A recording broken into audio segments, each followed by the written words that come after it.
Have you ever had one of those days where you collapse into bed at night, exhausted, and think to yourself, wow, I've been running around all day. But why does it feel like nothing actually moved forward? You answered emails, you crossed things off your to-do list, you even worked late, but deep down, it feels like you're running on a treadmill, sweating, panting, grinding, yet standing in the exact same spot. If that's you, don't worry. You're not broken, you're not lazy, you're just caught in what I call the illusion of progress. Today we're going to unpack exactly why that happens, and more importantly, how to escape it. Let me tell you a quick story. A few years ago, I was working in medicine. My days were jam-packed. Ward rounds in the morning, paperwork, answering pages, dealing with patients, then collapsing into bed, ready to do it all over again. If you looked at my calendar, you'd think, this guy is killing it. But here's the truth. I wasn't moving toward anything that mattered to me. I was just busy. And that's the first trap most of us fall into. We confuse motion with progress. It feels good to tick things off. Dopamine fires every time we cross out a task. Our brain whispers, look at you, crushing it. But most of those tasks, they're not moving the needle on the things that actually matter. Think about your own day for a second. How much of what you do is genuinely life-changing, and how much is just keeping the hamster wheel turning? Here's the scary part. You can spend decades on that hamster wheel, entire careers, entire lives, and then one day you wake up and realize you never actually got where you wanted to go. Let's break down why this illusion of progress is so powerful. There are three big forces at play here. 1. The hedonic treadmill. Psychologists call this the hedonic treadmill. It's the idea that no matter how much progress you make, your brain quickly adapts and resets the baseline. You get a raise, and for a week you feel amazing. Then it becomes the new normal. You buy a new phone, and by next month it's just another rectangle buzzing in your pocket. You're chasing, but never arriving. Parkinson's law. The second trap is Parkinson's law. Work expands to fill the time we give it. That's why a simple task like writing an email can take 10 minutes or 2 hours. The more space you give it, the more it grows. Suddenly, your entire day is swallowed by things that never should have taken that long. The busyness badge. And finally, society rewards busyness. Ask someone how they're doing, and they'll proudly sigh, busy. It's a status symbol. Being busy feels important. But here's the paradox. The busier we are, the less time we spend asking, busy doing what and why? So if progress feels like quicksand and busyness is celebrated, how do we actually know if we're moving forward? The answer lies in flipping how we measure success. Think of progress like climbing a mountain. Most people are walking in circles at the bottom, proudly saying, look how many steps I took today. But if those steps weren't upward, they didn't actually get closer to the peak. Real progress isn't about how many steps you take. It's about whether your steps are aligned with the summit you care about. This is where the illusion shatters. Because to know what the summit is, you need clarity. And here's a tough truth. Most people don't actually know what mountain they're climbing. They're just hiking because everyone else is hiking. Work harder, earn more, keep going. But toward what? So how do you find your summit? It's simpler than you think, but it requires slowing down, which ironically is the last thing a busy person wants to do.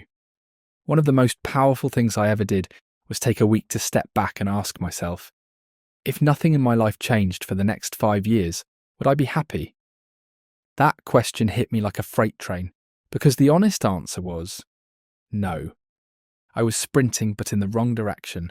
So here's a little exercise you can try. Instead of obsessing over what's on your to-do list, ask, if I stopped doing this, would it even matter a year from now? Is this moving me toward my long-term summit, or just keeping me circling the base?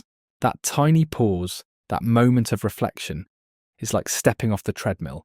Suddenly you're not running endlessly, you're choosing where to place your next step. But awareness is only half the battle. The next challenge is escaping the loop itself. How do you break free when the world keeps pulling you back into busyness? There are 3 escape hatches I've found that actually work. Escape hatch number 1. Ruthless prioritization. Author Greg McKeown calls this essentialism, the disciplined pursuit of less. Instead of trying to do more, you focus on doing fewer things, but better. Imagine your energy as a spotlight. Right now it's scattered, dim. But if you narrow the beam, it cuts through steel. Every morning I ask, what's the one thing that, if I get it done today, will make everything else easier or irrelevant? That becomes my priority. Everything else is optional. Escape hatch number 2. Systems over goals. James Clear, the guy who wrote Atomic Habits, makes this point beautifully. Winners and losers often have the same goals. The difference is systems. If your system is just work harder, you'll burn out. But if your system is designed to push the important things forward automatically, progress becomes inevitable. For example, instead of saying I'll try to write when I have time, I set a system. Write every morning at 9 a.m. before checking email. Over time, the system carries me forward. Escape hatch number 3. Energy alignment. We often think progress is about time management. It's not. It's about energy management. If you try to do deep creative work when you're exhausted, it's like running uphill with a parachute on your back. Find when your natural energy peaks, morning, afternoon, night, and schedule your most important work then. Protect it ruthlessly, like a dragon guarding treasure. Now at this point you might be thinking, okay, that sounds great, but what if my life doesn't give me the luxury of slowing down?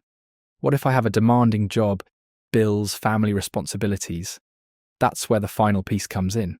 Escaping the illusion of progress doesn't require quitting your job or moving to Bali. Sometimes it's about micro adjustments that ripple outward.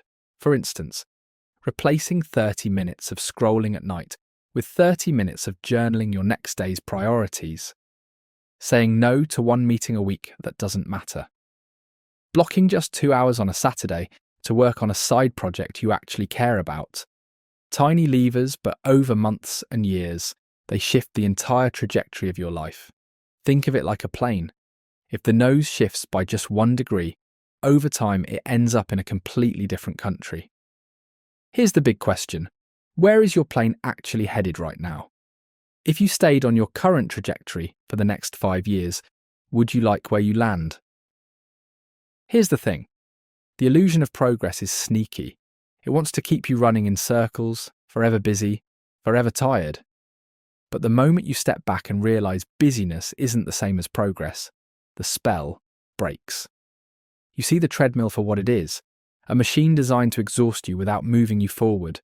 Escaping doesn't happen overnight. It's a practice, a choice. But every time you pause, every time you align your steps with your summit, you reclaim your life from the illusion. Because at the end of the day, the goal isn't to be busy. The goal is to move, deliberately, consciously, joyfully, toward a life that actually matters to you. So the next time you collapse into bed and think, I worked hard today, but did I actually move forward? Remember this, the treadmill only goes nowhere if you keep running blindly. Step off, choose your summit, and start walking upward, because that's how you escape the loop.